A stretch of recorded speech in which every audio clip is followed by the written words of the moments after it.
Welcome back to Sudhi's Cookhouse. ഇന്ന് ഞാനൊരു simple and tasty halwa റെസിപ്പിയുമായിട്ടാണ് വന്നിരിക്കുന്നത്. കുട്ടികൾക്കും വലിയവർക്കൊക്കെ ഒരുപോലെ ഇഷ്ടമായിട്ടുള്ള ഹൽവ എളുപ്പത്തിൽ വീട്ടിൽ തയ്യാറാക്കുന്നത് എങ്ങനെയാണെന്നാണ് ഈ റെസിപ്പിയിലൂടെ നിങ്ങൾക്ക് കാണിച്ചു തരാനായിട്ട് പോകുന്നത്. അപ്പോൾ എല്ലാവരും വീഡിയോ മുഴുവനായിട്ട് കാണുക. അപ്പോൾ നമുക്ക് ഒട്ടും വൈകാതെ റെസിപ്പിയിലേക്ക് കടക്കാം. നമ്മൾ ഹൽവ തയ്യാറാക്കുന്നതിൻ്റെ ഫസ്റ്റ് സ്റ്റെപ്പായിട്ടൊരു മിക്സിംഗ് ബൗൾ എടുക്കുക. അതിലേക്ക് നമ്മൾ കോൺഫ്ലോർ ആണ് എടുക്കുന്നത്. അപ്പോൾ ഒരു 1/2 കപ്പ് കോൺഫ്ലോർ ആണ് നമ്മളിവിടെ എടുത്തിരിക്കുന്നത്. അത് നമ്മളിതിലേക്ക് ഇട്ട് കൊടുക്കുക. ഇനി ഇതിലേക്ക് 1/2 കപ്പ് പച്ചവെള്ളമാണ് നമ്മൾ ഒഴിച്ചു കൊടുക്കുന്നത്. അതും കൂടെ ഒഴിച്ചു കൊടുത്തതിന് ശേഷം ഒട്ടും കട്ട കെട്ടാത്ത രീതിയിൽ നല്ലതായിട്ടൊന്ന് മിക്സ് ചെയ്തെടുക്കുക. ഇത് മിക്സ് ചെയ്തിട്ട് ഒരു സൈഡിലേക്ക് മാറ്റുക. ഇതാണ് നമ്മുടെ ഫസ്റ്റ് സ്റ്റെപ്പ്. സെക്കൻഡ് സ്റ്റെപ്പായിട്ട് നമ്മൾ 1/4 കപ്പ് പഞ്ചസാര 1 കപ്പ് വെള്ളത്തിൽ നല്ലതായിട്ട് തിളപ്പിച്ച് ലയിപ്പിച്ചെടുക്കുക.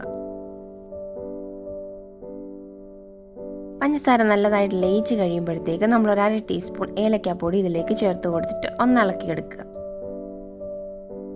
അടുത്തതായിട്ട് നമ്മൾ കലക്കി മാറ്റി വെച്ചിരിക്കുന്ന കോൺഫ്ലോർ നമ്മൾ ഈ പഞ്ചസാര ലൈനിലേക്ക് ഒഴിച്ചു കൊടുത്തിട്ട് കണ്ടിന്യൂസ് ആയിട്ട് കുറുക്കിയെടുക്കുക.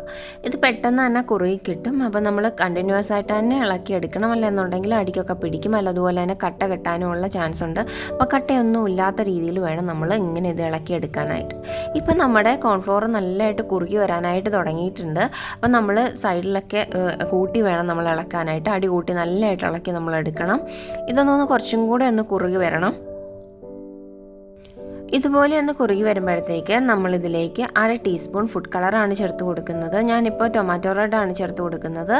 അപ്പോൾ ഇത് ഓപ്ഷണലാണ്, നിങ്ങൾക്ക് വേണമെന്നുണ്ടെങ്കിൽ ചേർത്താൽ മതി. ഇപ്പോൾ നമ്മളിതൊക്കെ ചെയ്യുമ്പോൾ ഒരു ഭംഗി കിട്ടണമെന്നുണ്ടെങ്കിൽ കളർ ചേർക്കണം. കളർ ചേർത്ത് കഴിഞ്ഞിട്ട് നമ്മൾ നല്ലതായിട്ടൊന്ന് മിക്സ് ചെയ്തെടുക്കണം. അപ്പോൾ ഇത് മിക്സായി കഴിയുമ്പോഴത്തേക്ക് നമ്മളൊരു 1/4 കപ്പ് നെയ്യും കൂടി ഒഴിച്ചു കൊടുത്ത് നല്ലതായിട്ട് ഒന്നും കൂടി ഒന്ന് ഇളക്കിയെടുക്കുക. നെയ്യൊക്കെ നമ്മുടെ ഈ ഹൽവയിൽ നല്ലതായിട്ട് മിക്സായിട്ട് വരണം. അതിനായിട്ട് നമ്മൾ നല്ലതായിട്ടൊന്ന് ഇളക്കി കൊടുക്കണം.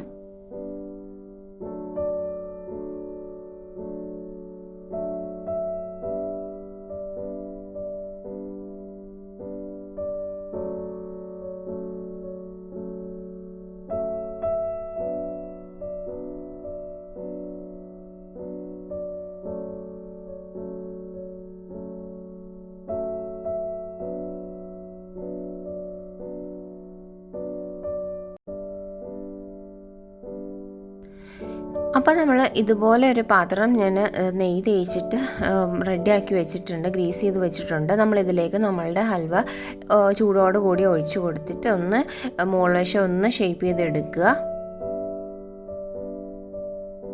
ഇനി ഇതിങ്ങനെ ഒരു 2 മണിക്കൂറോളം തണുക്കാനായിട്ട് വയ്ക്കുക. തണുത്ത് കഴിഞ്ഞാൽ മാത്രമേ നമുക്കിത് കറക്റ്റായിട്ട് കട്ട് ചെയ്തെടുക്കാനൊക്കെ പറ്റത്തുള്ളൂ. അതുകൊണ്ട് നമ്മളിതൊരു 2 മണിക്കൂർ നേരത്തേക്കൊന്ന് തണുക്കാനായിട്ട് മാറ്റി വയ്ക്കുക. അപ്പോൾ ഇപ്പോൾ ഏകദേശം ഒരു 2 മണിക്കൂർ കൂടുതൽ കഴിഞ്ഞിട്ടുണ്ട്. അപ്പോൾ നമ്മുടെ ഹൽവയൊക്കെ നല്ലതായിട്ട് തണുത്ത് സെറ്റായി വന്നിട്ടുണ്ട്. നമുക്കിതൊന്ന് ഈ പാത്രത്തിൽ നിന്ന് പുറത്തേക്ക് എടുക്കാം. അതിനായിട്ട് നമുക്ക് ഈ പാത്രം ഒന്ന് തിരിച്ചു കൊടുത്താലും മതി.